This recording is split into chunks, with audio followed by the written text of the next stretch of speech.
인생은 선택입니다.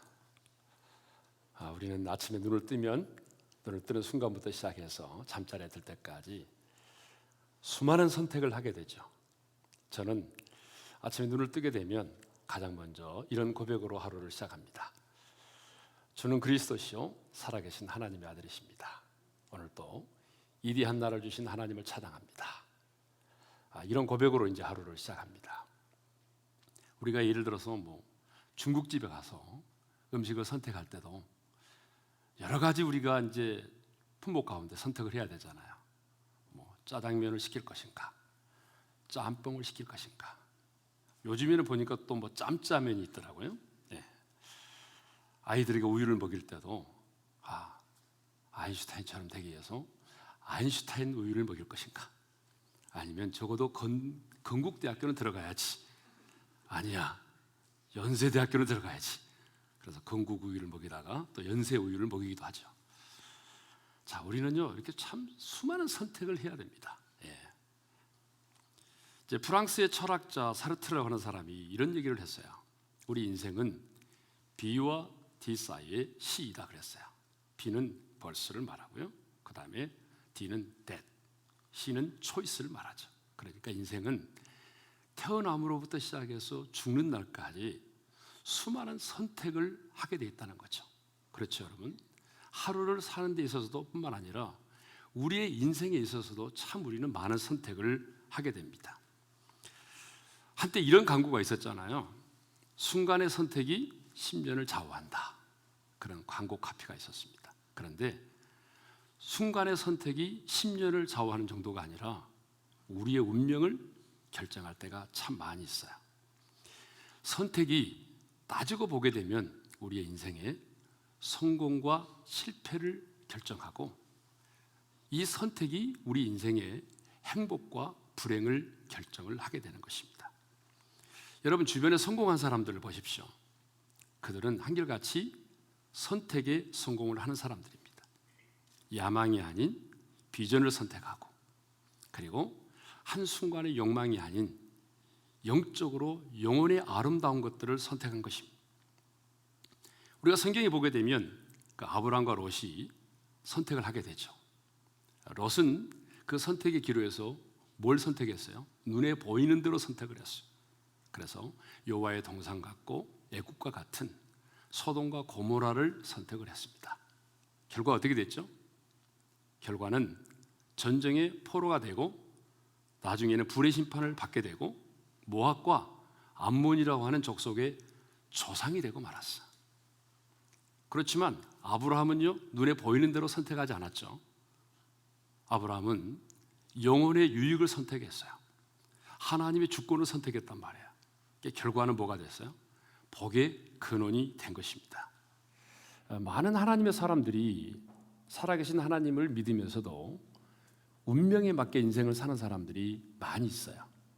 그런데 하나님은 이스라엘 백성들이 가나안 땅에 들어가기 전에 이런 말씀을 하시죠. 신명기 11장 26절에 보게 되면 내가 오늘 복과 저주를 너희 앞에 두나니, 이렇게 말씀하셨어요.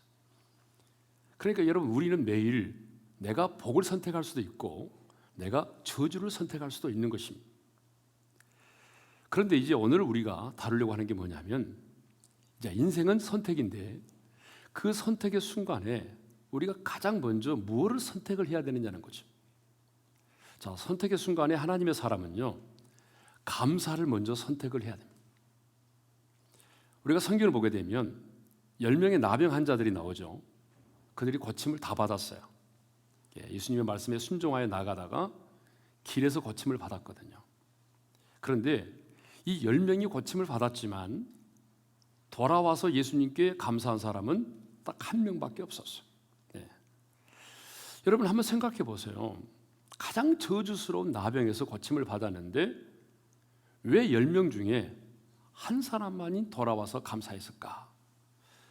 정말 그들의 마음속에는 감사하는 마음이 없었을까? 저는 아니라고 생각해요.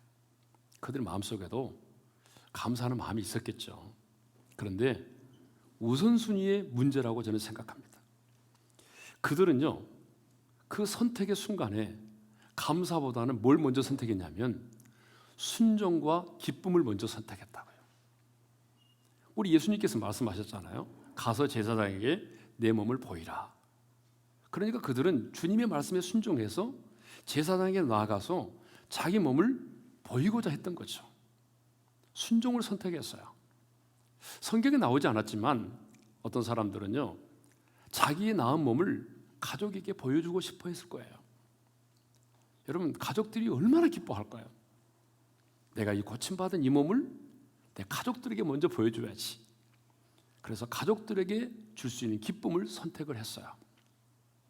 여러분, 정말 우리가 순종을 선택하는 것, 또 누군가에게 기쁨을 줄 수 있는 것을 선택한다는 것, 이건 정말 아름다운 일입니다. 성경에도 그랬잖아요. 예? 순종이 제사보다 낫다. 내가 누군가에게 기쁨을 줄 수 있다는 것, 정말 좋은 일이죠. 그런데요, 여러분 한번 생각해 보자고요. 왜 우리가 순종보다도 누군가에게 기쁨을 주는 일보다도 감사를 선택해야 되느냐? 그 이유는요, 감사가 없는 순종은 진정한 의미에서 여러분 순종일 수가 없어요. 어떤 기쁨도 감사가 없는 기쁨은요, 기쁨일 수가 없어요. 여러분, 예배도 마찬가지잖아요. 예배도 감사가 없는 예배를 하나님이 받으시겠어요? 그렇기 때문에 우리가 정말 뭔가를 선택할 때 있어서 가장 먼저 우리가 선택해야 되는 게 바로 뭐냐? 그것은 바로 감사라는 거죠. 감사. 그런데 오늘 우리가 사는 이 시대는 감사 불감증의 시대를 살고 있는 것 같아요. 이 지구상의 인구를요, 우리가 한번 100명밖에 되지 않는 마을로 축소해가지고 한번 살펴봅시다. 지금 지구상의 인구를 100명으로 축소해가지고 그 100명이 한 마을을 이루고 살고 있다고 한번 생각해 보자고요. 그러면 인구 분포가 어떻게 되는가 하면은 아시아인이 57명입니다. 그리고 유럽인이 21명이고요. 그 다음에 미주인이 14명이고 아프리카인이 8명이에요. 여러분, 그렇게 계산해 보니까 아시아 인구가 참 많죠. 예. 종교로도 보니까 비기독교인이 70명이고 기독교인이 30명에 속해요. 성의 비율도 보니까 남자가 52명이고 여자가 48명이에요. 그러니까 남자가 조금 많아요. 그리고 더 중요한 것은요, 100명 중에 80명이 열악한 거주 환경 가운데 살고 있어요. 100명 중에 70명이 문명인이라는 거예요. 그리고 더 놀라운 사실은 100명 중에 1명만이 대학 교육을 받았고요. 100명 중에 딱 1명만이 컴퓨터를 가지고 있다는 거예요. 컴퓨터를 가지고 있다는 거예요. 발음을 잘해야 되죠. 네. 그러니까 오늘 여러분 중에 내가 대학 교육을 받았고 그리고 컴퓨터를 가지고 있다면 여러분은요, 상위 1%에 해당되는 엘리트층에 속하는 사람인 것입니다. 예. 오늘 우리가 따뜻한 주거 환경이 있고 냉장고를 탁 열면 먹을 것이 있다면 우리는요, 여러분 이 지구촌에 사는 사람들 가운데 25%에 속한 사람이 되는 겁니다. 그럼에도 불구하고 우리는요, 어떻습니까? 별로 감사하지 못하죠. 예. 이전의 사람들보다도 더 불평과 원망을 많이 하며 살아갑니다. 예. 요즘 아이들도 마찬가지죠. 요즘 아이들은요, 별로 뭐 선물을 받아도 감사할 줄 몰라요. 예? 그래서 유치원에서요, 선생님이 아이들에게 가르쳤어요. 자, 여러분, 우리가 선물을 받으면 뭐라고 대답을 해야 되죠? 끝이 다자로 끝나는데, 그러니까 아이들이 감사합니다, 고맙습니다 그랬어요. 그랬더니 생뚱맞게 한 녀석이 이렇게 말했다는 거예요. 뭐 이런 걸 다. 예. 얘들은요, 얼마든지 원하는 것은 마음대로 얻을 수가 있잖아요. 살 수도 있고. 그러니까 선물을 줘도요, 뭐 색깔이 안 맞고 디자인이 안 맞고 뭐 시대에 뒤떨어지고 별로 좋아하지도 않아요, 요즘 아이들은. 요즘 사람들이 가장 많이 사용하는 말 중에 하나가 뭐냐면 지겹다라는 말이야. 먹는 것도 지겹고 자는 것도 지겹고 심지어는 자기 얼굴 보는 것도 지겹고 노는 것도 지겹고. 예. 참 감사를 몰라요.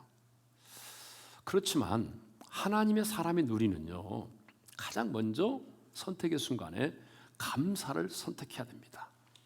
왜 우리는 선택의 순간에 가장 먼저 감사를 선택해야 되는가 하면은 그 첫 번째 이유는요, 감사 그 자체가 하나님을 영화롭게 하기 때문에 그렇습니다. 자, 고침을 받은 10명의 사람들이 고침을 받았는데 성경을 보니까 한 명의 사람만이, 이방인인 사마리아인 그 사람만이 자기가 나음을 받은 것을 보자마자 길거리에서 큰 소리로 하나님께 영광을 돌렸다. 성경은 그렇게 기록하고 있어요. 그리고 예수님께서 뭐라고 말씀하시냐면, 돌아와 주님의 발 아래에 엎드려 감사하는 사람을 향해서 이 이방인 예에는 하나님께 영광을 돌리러 온 자가 없느냐라고 말씀하셨어요. 그러니까 예수님은 이 사람이 고침을 받고 돌아와 감사하는 이 감사를 뭘로 보셨다는 거죠? 하나님께 영광을 돌리는 걸로 보았다는 거죠. 그러니까 감사는 이꼴은 뭐가 된다는 거죠? 하나님께 영광이 된다는 거예요. 여러분, 우리는요, 하나님께 영광을 돌리는 것을 너무 거창하게 생각하는 것 같아요. 예. 정말 유명한 사람이 되고 내가 성공하고 출세하고 잘 나가고 그것만이 하나님을 영화롭게 한다라고 늘 생각을 하고 있어요. 그런데요, 하나님을 영화롭게 하는 것은 내가 출세하고 성공하고 잘 나가는 것만이 아니에요. 그것도 하나님께 영광일 수도 있겠지만 정말 진정으로 하나님을 영화롭게 하는 것은 내 인생에 밤이 오고 내 인생에 쓰나미가 몰아쳐 오고 내가 풍랑 가운데 있을지라도 정말 남들이 보게 되면 이해할 수 없는 상황이지만 내가 그 상황 속에서 하나님이 내게 주신 은혜를 보고 내가 감사할 수 있다면, 깨달음을 주심을 감사하고, 그래도 믿음 잃지 않음을 인해서 감사하고, 내가 하나님의 은혜를 보고 내가 감사할 수 있다면 여러분, 그 자체가 곧 뭐가 되는 거죠? 하나님을 영화롭게 하는 겁니다. 그래서 시편 50편 15절에도 뭐라고 말씀하셨냐면, 감사로 제사를 드리는 자가 나를 영화롭게 한다고 말씀하셨어요. 여러분, 우리의 감사가 하나님을 영화롭게 합니다. 여러분의 출세와 성공이 하나님을 영화롭게 하는 것이 아니라 어려운 가운데서도, 실패 가운데서도, 연약한 가운데서도 여러분이 하나님의 은혜를 보고 내가 감사할 수 있다면 그것이 하나님께 영광이 된다는 사실이죠. 예. 그래서 감사는 뭐냐? 믿음의 척도가 되는 것입니다. 감사는 믿음의 척도예요. 예수님은 돌아와서 감사하는 자에게 이렇게 말씀해야 되잖아요. 내 감사가 너를 구원했느니라. 이렇게 말씀하셔야 되는데 예수님이 뭐라고 말씀하시냐면 내 믿음이 너를 구원하였느니라 이렇게 말씀하셨어요. 그렇죠? 그러니까 예수님은 지금 돌아와 감사하는 자의 이 감사하는 것을 뭘로 보셨다는 거예요? 믿음으로 보셨다는 거예요. 믿음으로. 그렇습니다. 골로새서 2장 7절에도 그런 말씀이 있잖아요. 믿음에 굳게 서서 감사함을 넘치게 하라. 그러니까 누가 감사하느냐? 여러분, 믿음에 굳게 선 자만이 넘치는 감사를 할 수가 있는 것입니다. 그렇기 때문에 여러분, 내가 믿음이 얼마나 될까? 이것은요, 평상시 때는 몰라요. 여러분, 우리 평상시 때 믿음은 다 할렐루야잖아요. 그죠? 근데 진짜 우리의 믿음은 언제 드러나느냐? 내가 정말 이해할 수 없는 일이 내 삶 가운데 일어났을 때, 그때 내가 어떻게 반응하는지를 보게 되면 그것이 바로 진정한 나의 믿음이 되는 것입니다. 그래서 감사는요, 상황의 문제가 아닙니다. 감사는 환경의 문제가 아니에요. 감사는 믿음의 문제인 것입니다. 그래서 감사는 우리의 믿음의 척도가 되는 거예요. 자, 그러면 왜 우리가 인생은 선택인데 그 선택의 순간에 우리가 감사를 먼저 선택해야 되느냐? 두 번째 이유는요, 감사가 또 다른 감사를 낳는다는 거죠. 예. 성경을 보게 되면 우리 주님께서 행하신 기적이 참 많아요. 그렇죠? 예. 많죠. 그런데 과학적으로 보게 되면 정말 설명이 불가능한 것 자체가 기적이지만 그래도 과학자들이 볼 때에 정말 이해할 수 없는, 정말 설명할 수 없는 두 가지 기적이 있어요. 그 첫 번째 기적이 뭐냐면 보리떡 5개 물고기 2마리로 주님이 5,000명을 먹이고도 12광주리가 남았다는 거죠. 여러분 한번 생각해 보세요. 예? 이건 과학적으로 설명이 안 되잖아요. 이게 질량의 법칙에도 어긋나는 거예요. 예? 어떻게 보리떡 5개 물고기 2마리로 여러분 5,000명이 먹고도 남을 수 있나요? 이건 불가능한 거예요. 그런데 주님께서 이 기적을 어떻게 행하십니까? 자, 먼저 한 아이의 작은 나눔이 있었어요. 이 아이가 도시락을 가져왔어요. 이 아이가 얼마나 배가 고팠겠어요? 그렇지만 이 아이가 그걸 내어놓았어요. 여러분, 이 아이가 그 도시락을 내놓는다는 거 쉬운 게 아니죠. 예. 근데 정말 별 볼 일 없는 거예요. 보리떡 5개, 물고기 2마리. 여러분, 물고기 2마리 하니까 뭐가 생각나요? 영광굴비 정도 생각하죠. 여러분, 영광굴비 아니에요. 멸치보다 조금 더 큰 거예요. 정말 별 볼 일 없는 거예요. 근데 그 아이가 그것을 주님께 드렸어요. 주님 그걸 받으시고 하늘을 우러러 축사하셨어요. 축사하셨다는 말의 원문의 의미가 뭐냐면 주님께서 감사의 기도를 드리셨단 말입니다. 감사의 기도를 드리셨어요. 별 볼 일 없는 거지만 주님이 감사의 기도를 드리시고 난 다음에 그것을 나누어 주도록 했어요. 주님이 감사의 기도를 드리시고 난 다음에 나누었더니 여러분 오병이의 기적이 일어난 것입니다. 또 우리 예수님께서 행하신 기적 가운데 또 하나가 뭐죠? 죽은 나사로를 살리신 기적이에요. 여러분 잠깐 기절했다 깨어난 게 아니잖아요. 죽은 지 나흘이나 됐어요. 썩어져 냄새가 났다고요. 성장에서 물이 흘러내리고 있어요. 그때 주님이 어떻게 하시죠? 먼저 그 무덤의 문을 열어놓으라고 말씀하시죠. 자, 무덤의 문을 열어놓았습니다. 다음에 주님이 어떻게 하셨어요? 하늘을 우러러 보시면서 이렇게 말씀하시죠. 아버지여, 내 말을 들으신 것을 인하여 감사하나이다. 주님은 먼저 감사의 기도를 드리셨어요. 그리고 말씀하셨어요. 나사로야, 나오너라. 그랬더니 성경에 있는 모습 그대로죠. 죽었던 나사로가 벌떡 일어나서 수족을 배로 동인 채로 두벅두벅 걸어 나왔어요. 여러분, 뭐가 먼저였죠? 기적이 먼저였어요? 감사가 먼저였어요? 네. 여러분 다시 한번 묻겠어요. 감사가 먼저였나요? 기적이 먼저였나요? 감사가 먼저였어요. 그런데 우리는 언제나 순서가 바뀌어 있어요. 하나님, 내 인생 가운데 한번 대박을 좀 터뜨려 주세요. 내 인생 가운데 한번 기적을 좀 일으켜 주세요. 나 기적의 주인공이 되고 싶어요. 그런데 여러분, 순서가 바뀌었어요. 감사하면 여러분 더 큰 기적이 일어납니다. 자, 10명의 나병 환자들이 고침을 받았는데 9명의 사람들은 육체의 질병만을 고침받고 끝났어요. 그렇지만 돌아와 감사한 이 사람은요, 어때요? 내 믿음이 너를 구원했느니라. 여기서 말하는 구원은 소조라는 말이에요. 넓은 의미의 구원.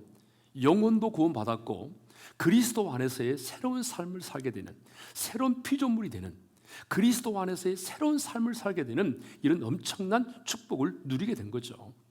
그렇기 때문에 정말 중요한 것은 뭐냐면 우리가 정말 내 인생 가운데 기적을 보고 싶다면, 하나님의 이행하시는 일을 내가 보기를 원한다면 뭘 하셔야 돼요?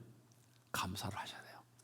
이해할 수 없는 상황 가운데서, 우리가 찬양 가운데 그런 게 있잖아요. 이해할 수 없을 때라도 감사하며, 그렇죠. 인생을 살다 보게 되면 이해되는 일만이 아니라 이해되지 않은 일이 더 많아요.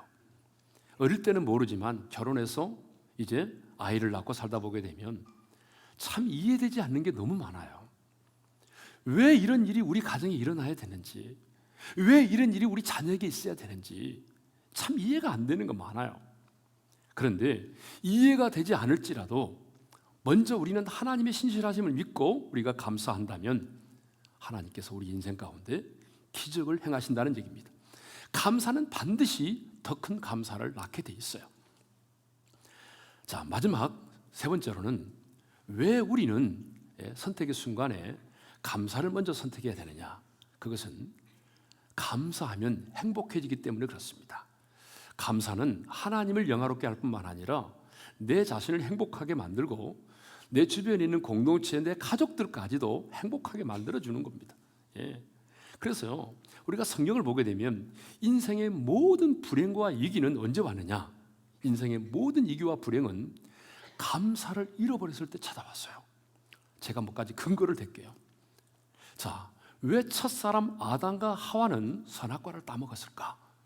신학적 접근이 아니고 제가 볼 때는 하나님이 동산나무의 중앙의 실과를 먹지 말라 그랬잖아요. 모든 것을 할 수 있지만 오직 한 가지 동산 중앙에 있는 실과를 먹지 말라고 하는 한 가지 그 계명, 한 가지 그 먹지 말라는 그 계명을 인해서도 그가 감사했다고 한다면, 여러분, 아무리 뱀이 찾아와서 꼬리를 치며 유혹을 했어도 아담과 하와가 넘어지지 않았습니다.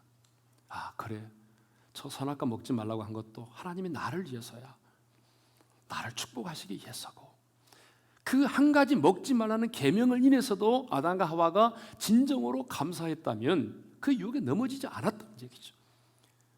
왜 이스라엘 백성들이 가나안 땅에 들어가지 못하고 광야에서 죽었습니까? 그들이 불평하고 원망했기 때문이죠. 왜 탕자가 아버지의 집을 떠났습니까? 여러분, 아버지의 간섭을 받고 싶지 않아서잖아요. 아버지가 계시지 않는 부모도 얼마나 많은데, 아버지가 계시고 아버지가 나를 돌봐주고, 그래서 그 아버지의 사랑을 인해서 그가 감사했다고 한다면 그가 떠났겠어요? 예? 아버지 집을 떠나지 않았겠죠. 여러분, 로마서 1장 21절에 보게 되면 사람들의 생각이 언제 허망해지고 사람들이 언제 마음이 어두워지는지를 말하고 있어요. 하나님을 알되 하나님을 영화롭게 하지도 아니하고, 또 거기 보게 되면 감사하지도 아니하고. 여러분, 하나님을 알되 하나님을 영화롭게도 하지 아니하고 감사하지도 아니할 때에 생각이 허망해지고 그 미움의 마음이 어두워졌다는 거예요. 그러니까 여러분, 우리도 이 땅을 살아가면서 감사하지 않으면 여러분, 우리 마음이 굳어집니다. 생각이 허망해져요. 그리고 여러분의 영혼이 어두워지는 거예요.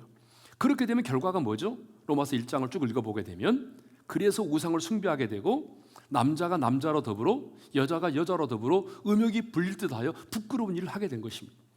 우리가 감사를 잃어버리면 우리의 인생에 이런 위기가 다가오는 것입니다. 그러니까 여러분, 우리는 당장에 뭐 돈이 없고 뭐 자녀가 어렵고 이런 것만 생각하는데, 진짜 내가 하나님의 사람으로서 내 인생의 가장 큰 위기는 뭐냐? 지금 감사가 내게서 사라져가고 있다는 거예요. 인생은 선택입니다. 여러분, 선택의 순간에 가장 먼저 감사를 선택하셔서 그 감사로 말미암아 하나님을 영화롭게 하고, 감사로 말미암아 여러분의 삶에 기적이 일어나고, 감사를 인해서 여러분 자신들이 행복해질 수 있기를 바랍니다. 감사합니다.